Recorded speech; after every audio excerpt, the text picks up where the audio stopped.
When I woke up this morning, it was somewhat of a pleasant shock the moment I realized I wasn't in Colorado, but in a village in Northern Ireland.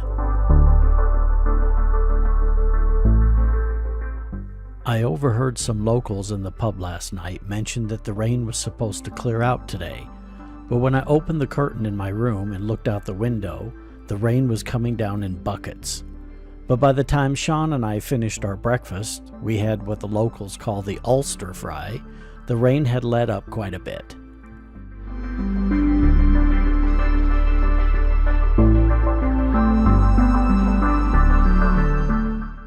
When we went outside to begin loading our bikes, we were surprised to see Kevin waiting for us. He rode down from Cumber in the pouring rain this morning so that we wouldn't have to ride to Grey Abbey on our own.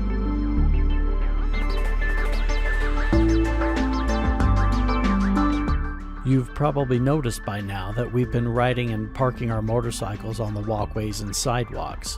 Even though Sean and I were a little uneasy doing so, Kevin assured us that it's perfectly acceptable here in Ireland, but more on that later.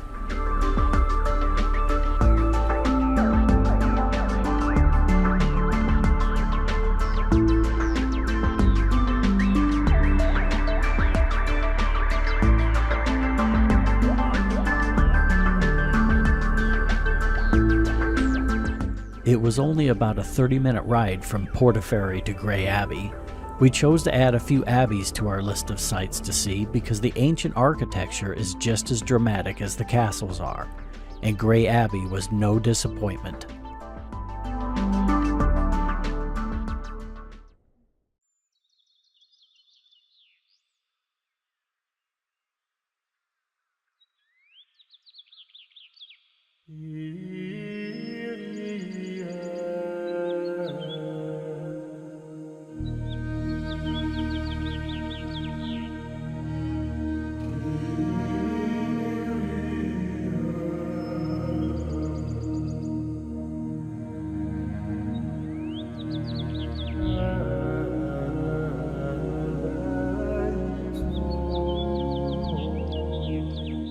Grey Abbey dates back to 1193.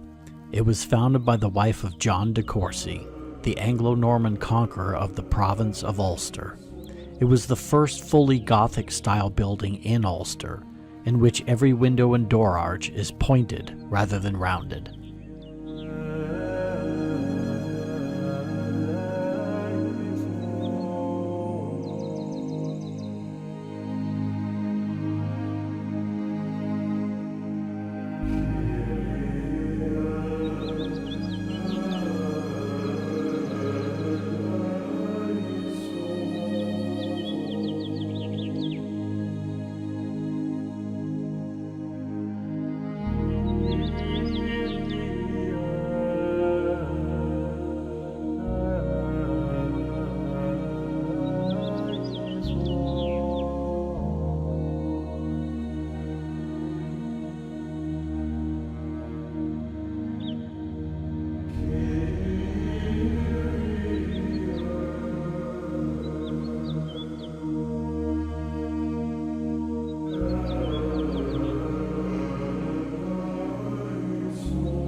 We continued north en route to our next destination, Dunluce Castle, about 100 miles from Grey Abbey.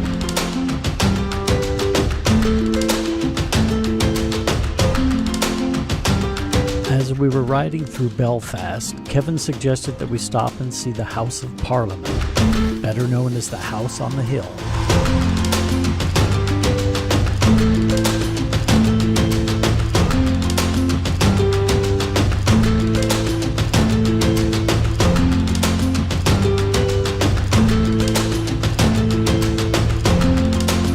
It was somewhere in this area that Sean noticed my left pannier was dangling from the bike, due to my collision with him yesterday. We pulled over and spent about 20 minutes trying to patch it back up. Good thing Kevin brought a supply of zip ties along with him. Kevin pointed out that just to our right, where the yellow cranes are, is the shipyard where the Titanic was built. Not long after passing through Belfast, we found ourselves on what they call the Coast Road, with the scenic Irish coast on our left and the beautiful Irish Sea on our right.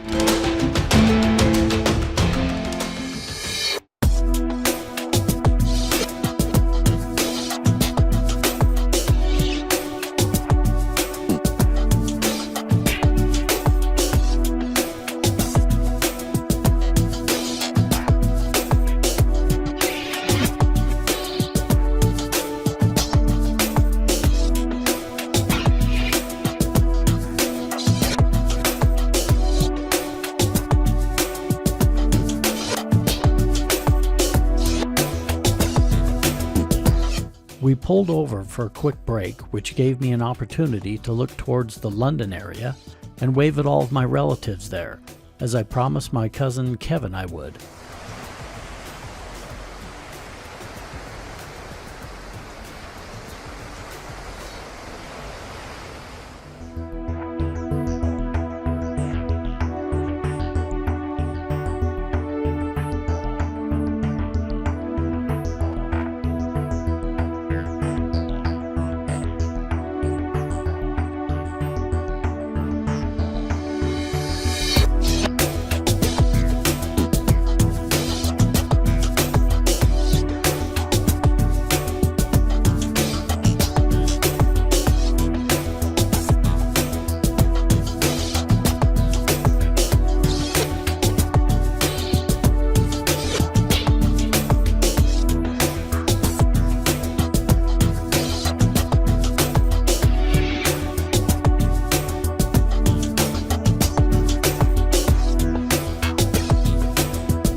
The further north we went,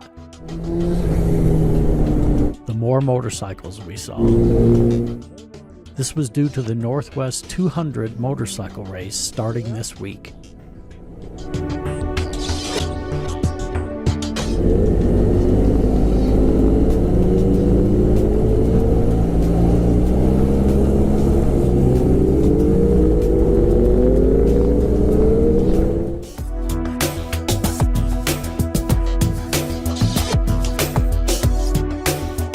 About 5 hours after leaving Grey Abbey, we were closing in on Dunluce Castle.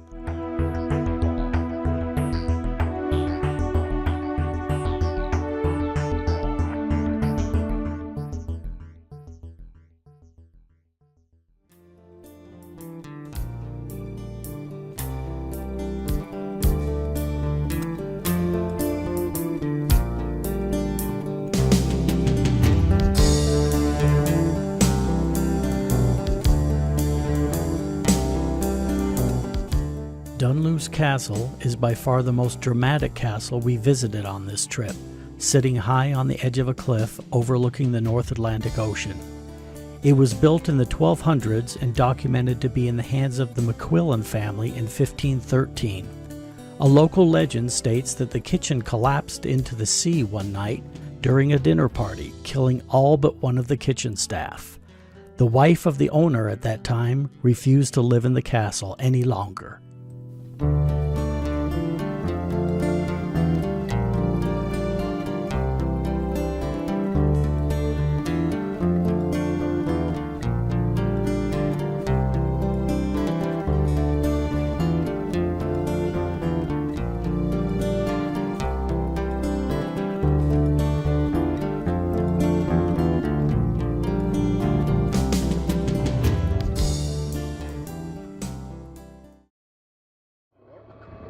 Kevin was a little disappointed that the castle interior was closed for the day when we arrived at 5 o'clock.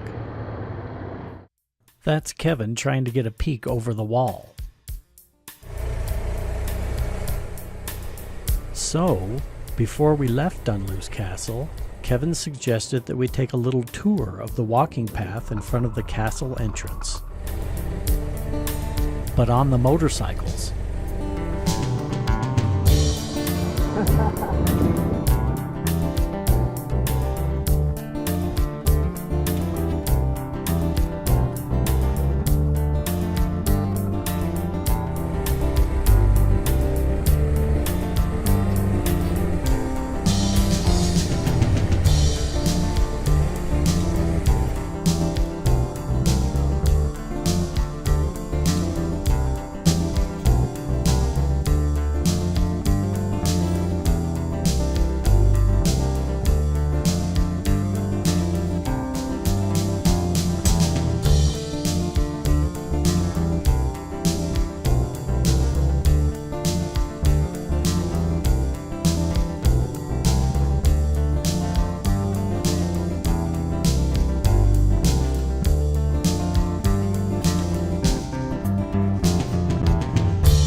We're now riding through the town of Portrush, one of 3 towns the Northwest 200 motorcycle race runs through. It's considered the largest annual sporting event in Ireland, attracting over 150,000 visitors each year. It's also one of the fastest motorcycle races in the world, with speeds in excess of 200 miles per hour on the very streets we're riding on now.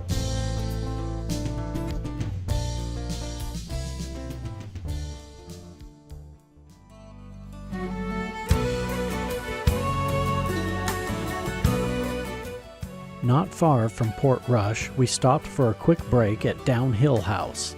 It was built in the late 1700s for Frederick IV, Earl of Bristol. Much of it was destroyed by a fire in 1851. It was rebuilt in 1871 but fell into disrepair during the Second World War.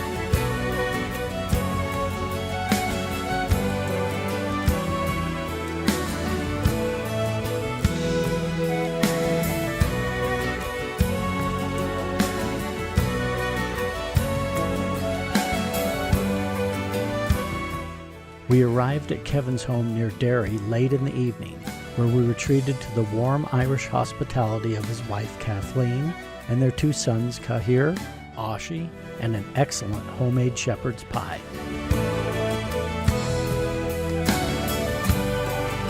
Sometime after midnight, Kevin escorted us to our hotel, where we called it a night and an excellent day of riding in Ireland.